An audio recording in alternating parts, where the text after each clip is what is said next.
बिस्मिल्लाहिर्रहमानिर्रहीम। अस्सलामुअलैकुम। भाई चैनल को सब्सक्राइब भी कर लिया करें, लाइक और शेयर भी कर दिया करें, कमेंट्स भी कर दिया करें, बेल आइकन को दबा लें जिससे हमारी आने वाली कहानियां आपको मिलती रहें। सुबह उठकर सबसे पहला काम हमजाद ने यह किया कि मेरे कपड़ों और दीगर ज़रूरी सामान का इंतज़ाम कर दिया और साथ ही साथ इसने मेरी जेबें रुपयों से भर दी।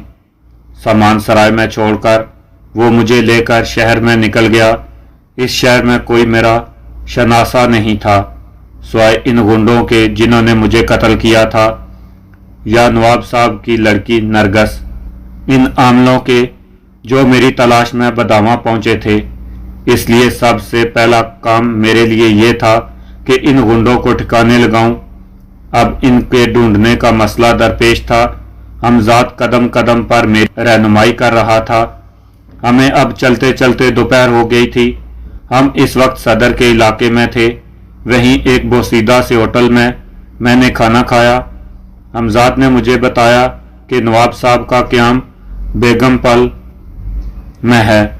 इस दिन मैंने एक मकान इस इलाके में खरीद लिया। रुपयों की मेरे पास कोई कमी नहीं थी। ये मकान मुझसे पहले किसी अंग्रेज अफसर के तसर्रुफ में था जो अब अपने वतन जाने वाला था। मालिक मकान से मैं मिला तो इसका इरादा इस मकान को किराए पर उठाने का था, लेकिन जब मैंने एक बड़ी रकम की पेशकश की तो वो मकान बेचने पर राजी हो गया। बेगमपल के इलाके में मकान खरीदना ज़रा दुश्वार काम था, इसलिए कि इस इलाके में ज़्यादातर तबका उमरा की रिहाइश थी और ज़्यादातर मकान इनके अपने थे। बहुत सी मसलतें मेरे पेशे नज़र थीं। एक तो यहाँ मकान लेने का सबब यह था कि नवाब साहब की कोठी यहाँ से बहुत करीब थी। दूसरे ये इलाका साफ सुथरा था। सर छुपाने के लिए जगह मिलने के बाद मुझे अब दूसरी बातें सूझीं। इस दिन हमजाद ने इस मकान को आला दर्जे के साजो सामान से लैस कर दिया। ईरानी कालीने और मेरी बदामा वाली हवेली से उठा लाया था। आसपास रहने वाले लोग मुझे कतई ना आशना थे। मालिक मकान को मैंने अपना नाम भी रशीद यार जंग बताया था।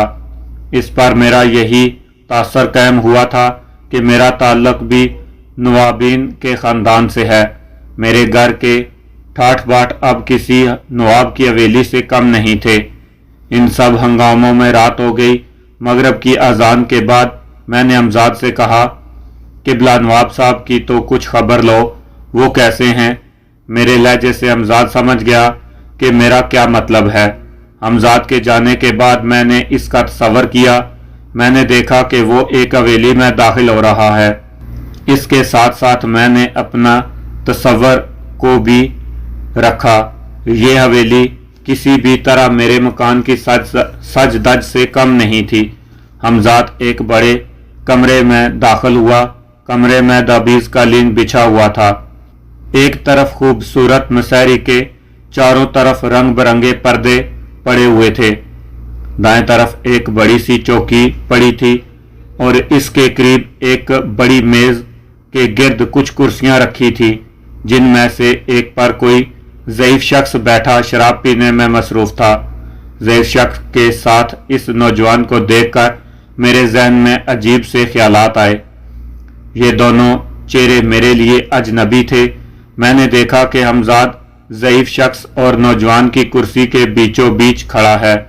मैंने हमजाद को मुखातब किया, ये कौन लोग हैं और तुम कहाँ हो? मैंने तुम्हें नवाब साहब की खबर लेने भेजा था। क्या यही ज़ईफ शख्स नवाब है? आपका ख्याल दुरुस्त है, ये ज़ईफ शख्स ही नवाब है। ये शख्स कुछ गैर फितरी सोबतों में भी गिरफ्तार है, जिसका सबूत ये नौजवान लड़का है जो इसके पास बैठा शराब पी रहा है। हमजाद ने बताया, आप देख रहे हैं कि ज़ईफ होने के बावजूद इसके चेहरे पर कैसी सुर्खी दौड़ रही है। कुश्ते खाता है कुश्ते। हमजाद ने हंसकर कहा। इस वक्त नवाब ने अपने सामने रखा हुआ शराब का गिलास खाली कर दिया और लड़के से बोला, एक पैग और बनाओ, तुम्हारे हाथों से शराब पीकर नशा दुगना हो जाता है। लड़के ने शराब गिलास में उंडेलने के बाद इसमें पानी मिलाया और नवाब साहब के सामने गिलास रख दिया। नवाब साहब मिनमिनाए, नहीं, अब तू खुद अपने हाथ से पिलाओ। लड़के ने गिलास उठाया और दूसरे ही लम्हे सारी की सारी शराब नवाब साहब के मुंह पर फेंक दी। नवाब साहब का चेहरा शराब से भीग गया और कपड़े खराब हो गए। ये सब कुछ इतनी जल्दी हुआ कि नवाब साहब को कुछ समझ ही ना आई। एकदम इनका चेहरा गुस्से से लाल अंगारा हो गया और वो कुर्सी छोड़कर उठ खड़े हुए। बदतमीज गुस्ताख, तेरी ये मजाल। लड़का खौफ से थर थर कांपने लगा। वो खुद भी ये नहीं समझ पाया था कि किस तरह इसने ऐसा कर दिया। इसने तो शराब का गिलास नवाब साहब के होंठों के तरफ बढ़ाया था। हमजाद इन दोनों से दूर खड़ा मुस्कुरा रहा था। दरअसल ये हरकत इसकी थी। जैसे ही लड़के ने गिलास नवाब साहब के चेहरे के करीब किया, हमजाद ने इसका हाथ पकड़कर सारी शराब नवाब साहब के चेहरे पर फेंक दी। और नवाब साहब ये समझे थे कि ये गुस्ताखी लड़के ने की है। लड़का नवाब साहब के कदमों में गिरकर इनसे माफी मांग रहा था, मगर नवाब साहब का गुस्सा कम होने में नहीं आ रहा था। मुझे नवाब साहब की फिरौनियत पर सख्त गुस्सा आ रहा था और शायद यही एहसास हमजाद को भी हुआ था, इसलिए कि दूसरे ही लम्हे मैंने देखा कि हमजाद ने नवाब साहब के पैरों के नीचे बिछी हुई कालीन खींच ली थी। नवाब साहब उंधे मुंह गिरे और जब उन्होंने अपना चेहरा उठाया तो मैंने देखा कि इनके ऊपरी ओर से खून बह रहा था। नवाब साहब गिरते गिरते बहुत जोर से चीखे थे। मुलाजमीन की पूरी फौज की फौज इनके कमरे में दर आई। दो मुलाजमीन ने इन्हें पकड़कर उठाया और सामने बिछी हुई मिसारी की तरफ लेकर चले। लड़का एक तरफ खौफसदा सा खड़ा था। कोई मुलाजम बाहर की तरफ दौड़ा। कुछ देर बाद ही नवाब साहब के कमरे में अच्छा खासा अज़दहाम हो गया। नवाब साहब के तबीब खास भी दौड़ते हुए आए और इनके होंठों के जख्म का मुआयना किया। अंदर शायद जनान खाने में भी ये खबर पहुंच चुकी थी कि नवाब साहब जख्मी हो गए हैं। पर्दा कराया गया और खुद बड़ी बेगम साहबा नवाब साहब को देखने तशरीफ लाई। मौका गनीमत जानकर लड़का वहां से खिसक लिया। बड़ी बेगम के साथ ही नवाब साहब की इकलौती बेटी नरगस भी थी। नरगस को एक तवील अरसे के बाद देखकर मुझे बहुत खुशी हुई। वो अब पहले से भी ज्यादा भरपूर होती जा रही थी। इसे देखकर मेरा दौरान खून तेज हो गया और इसके साथ गुजरे हुए हसीन लम्हात याद आने लगे। इसके साथ मेरा तसव्वुर का सिलसिला मुनक़ता हो गया। मैंने कुछ देर बाद हमजाद को तलब किया और इससे नवाब के गुंडों के बारे में दरियाफ्त किया। अगर आप हुक्म करें तो आज रात इन सभी को ठिकाने लगा दूं। हमजाद ने कहा, नहीं, मैं इन्हें तड़पा तड़पा कर और खौफजदा करके मारना चाहता हूं। आज की रात इनमें से एक की आखिरी होगी, ताकि कल जब वो मुर्दा पाया जाए तो बकाया को अपने बारे में फिक्र हो, और मैं चाहता हूं कि इस वक्त खुद भी मौजूद रहूं। तो फिर चले, हमजाद बोला। हमजाद मुझे वहां से दिल्ली बाजार की एक ताड़ी खाने में ले गया जो एक इमारत के निचले हिस्से में बना हुआ था, वो भी जमीन की सतह से काफी नीचे। वहां मौजूद लोगों के सामने मट्टी के कलोटों में ताड़ी रखी हुई थी। वहां ना कोई मेज थी ना कुर्सी, बल्कि लोग जमीन पर लकड़ी की कुंडियों पर बैठे थे। कुंडियां दूर तक फर्श पर बिछी हुई थी। लकड़ी की ये कुंडियां कतई इन कुंडियों से मुशाबा थीं जिस पर कसाई कीमा वगैरह कूटते हैं। एक खाली कुंडी पर मैं बैठ गया। हमजाद ने एक शख्स की तरफ इशारा किया। वो मेरे बाएं हाथ की तरफ बैठा था। इसके सामने ताड़ी की बोतल और आबखोरे के अलावा एक पत्ते पर उबले हुए चने भी रखे थे। वो आहिस्ता आहिस्ता ताड़ी की चुस्कियां ले रहा था। मैंने बहुत आहिस्ता आवाज में हमजाद से कहा, ये तुम मुझे कहाँ ले आए हो? आपके शिकार के पास, हमजाद ने जवाब दिया, लेकिन मैं यहाँ इसे किस तरह मारूंगा? मेरी सरगोशी जारी थी। आपको कुछ करने की जरूरत नहीं, आप तो बस देखते रहें कि वो किस तरह मर जाता है। हमजाद बोला। मैं इसकी बात सुनकर खामोश हो गया। इस वक्त एक मैला कुचैला सा लड़का मुझ तक आया। कहो बाबू कितना लाऊं? मैंने इसे टालने के लिए कह दिया, एक बोतल। वो मेरे आर्डर लेकर सामने बने हुए एक काउंटर की तरफ, जिसे काउंटर कहना भी बस महाल ही था, इसलिए कि लकड़ी की गोडची पर 3-4 बड़े बड़े मटके रखे थे जिनमें टूटियां फिट कर दी गई थी। इन मटकों के सामने एक बड़ी बड़ी मूंछों वाला स्याफाम शख्स खड़ा था, जो जवान मटकों से खाली बोतलों में ताड़ी भर रहा था, और कई मैले कुचैले लड़के ये बोतलें गाहकों को सप्लाई कर रहे थे। जिस शख्स की तरफ हमजाद ने इशारा किया था, इसका चेहरा मुझे कतई याद नहीं आया।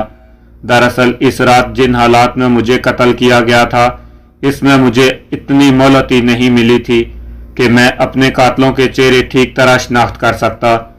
इस वक्त तो मुझे अपनी जिंदगी बचाने की फिक्र थी। अगर हमजाद अपनी पुरसरार कूतों के जरिए इनका पता न लगाता तो मैं हमेशा इनसे ला इल्म रहता। वो शख्स मुझसे कुछ फासले पर ही इत्मीनान से ताड़ी पीने में मसरूफ था। अचानक ताड़ी खाने में मौजूद लोगों ने एक नाकाबिले यकीन मंजर देखा। चंद लम्हे तो यही समझे कि वो कुछ ज्यादा ही पी गए हैं, मगर इस शख्स की पैर दर पैर चीखों ने सब के औसान खता कर दिए। वो सब इसे अपनी मरता देख रहे थे, मगर कुछ नहीं कर सकते थे। वाकया ये था कि इस शख्स के करीब रखी हुई लकड़ी की कुंडी खुद ब खुद अपनी जगह से उठी और जोर से इसके सर से टकराई।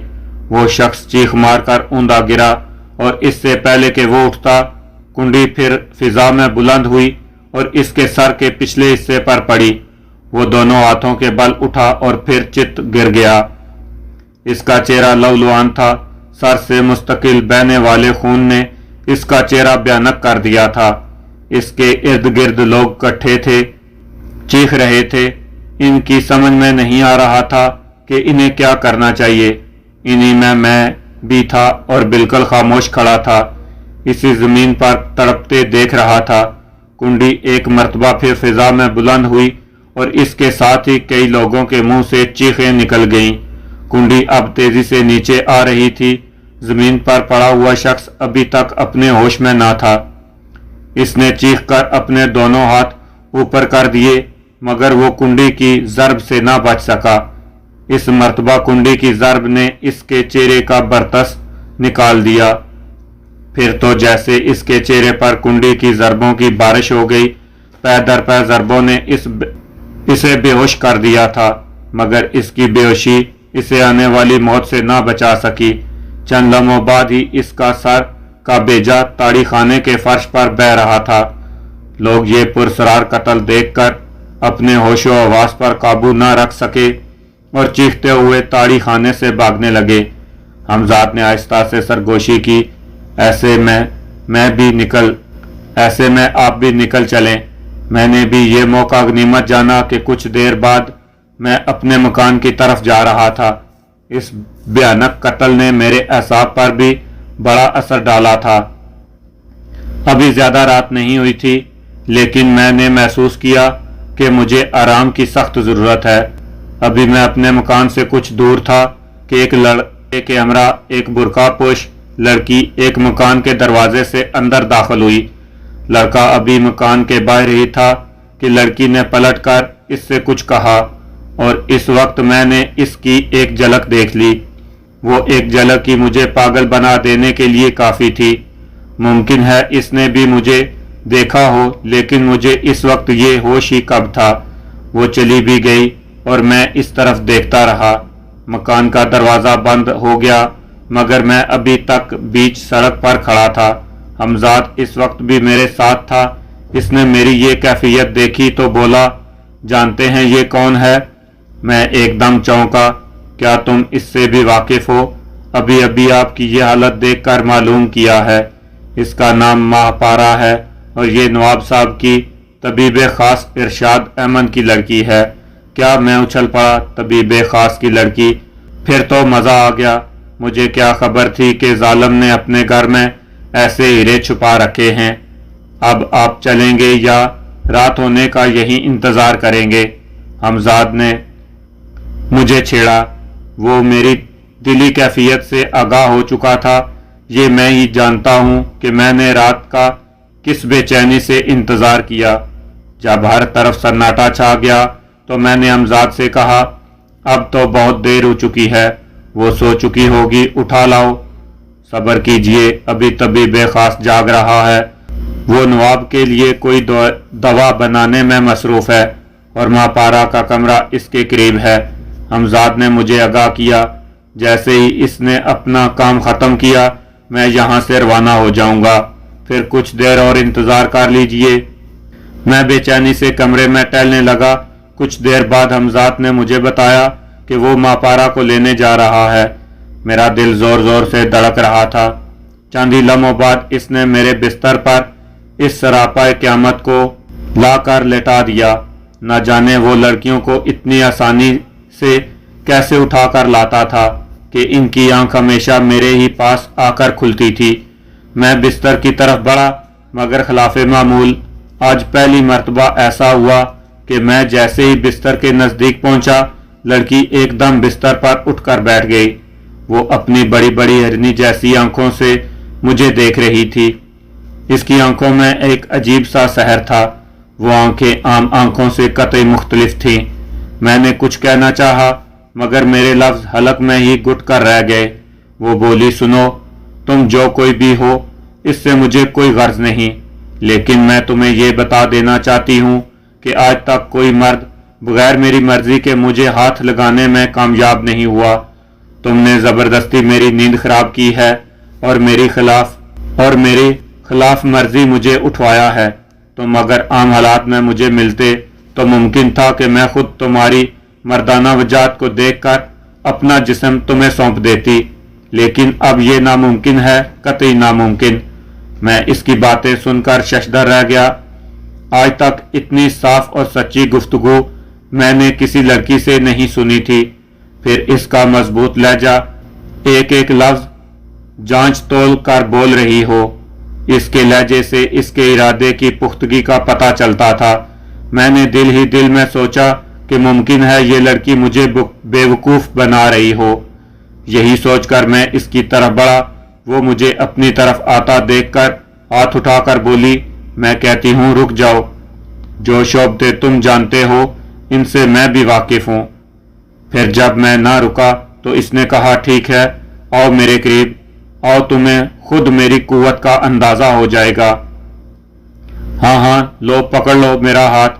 अब मुझे भी इसकी इस दिलेरी पर गुस्सा आ गया और मैंने आगे बढ़ते हुए हाथ को अपनी तरफ खींचना चाहा, लेकिन जैसे मेरा हाथ इसके हाथ से मस हुआ, मुझे बहुत जोर का झटका लगा, जैसे मैंने बिजली के किसी नंगे तार को छू लिया हो।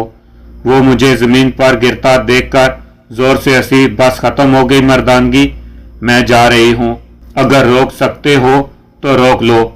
ये कहकर वो दरवाजे की तरफ बढ़ी और इसी वक्त मैं जोर से चीखा, हमजाद, हमजाद।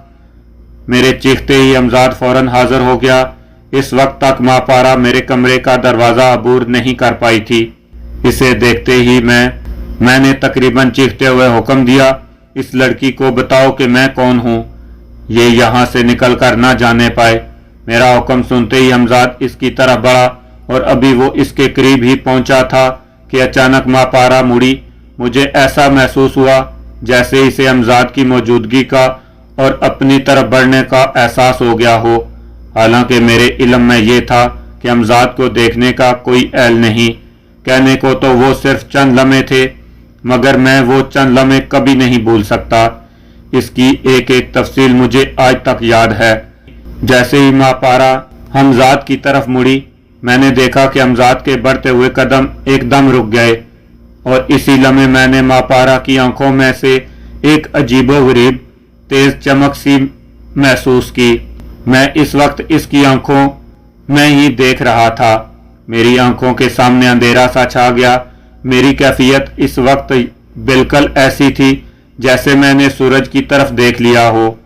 मापारा की आंखों में ऐसी ही तेज चमक थी कि कुछ देर के लिए मेरी बसारत नाकारा होकर रह गई, और जब मैंने दोबारा कुछ देखने के काबिल हुआ तो कमरे में कोई नहीं था। ना वहाँ हमजाद था, ना मापारा। मुझे कुछ देर पहले गुजरे हुए तमाम वाक़यात एक ख्वाब की तरह महसूस हुए। क्या ये मुमकिन है कि वो हमजाद की दस्तरस से भी बाहर हो? मेरे जहन में बार बार यही सवाल गूंज रहा था। इससे पहले तो कभी ऐसा नहीं हुआ। आखिर इस लड़की में कौन सी ऐसी पुरइसरार कुव्वत थी जिसने मुझे पीछे धकेल दिया? मैं सोच रहा था और फिर इसके साथ ही मैं हमजाद की तरफ से फिक्रमंद हो गया। मैं अभी सोच ही रहा था कि इसे तलब करूं कि वो खुद हाजिर हो गया। मैंने इसे देखते ही बेताबी से पूछा, क्यों, क्या वो निकल गई? हाँ, हमजाद ने बुझे बुझे से लहजे में कहा। मगर क्यों, किस तरह, ये कैसे हो सकता है? क्या तुम्हारी सारी कुव्वतें इसके सामने मफलूज हो गई हैं?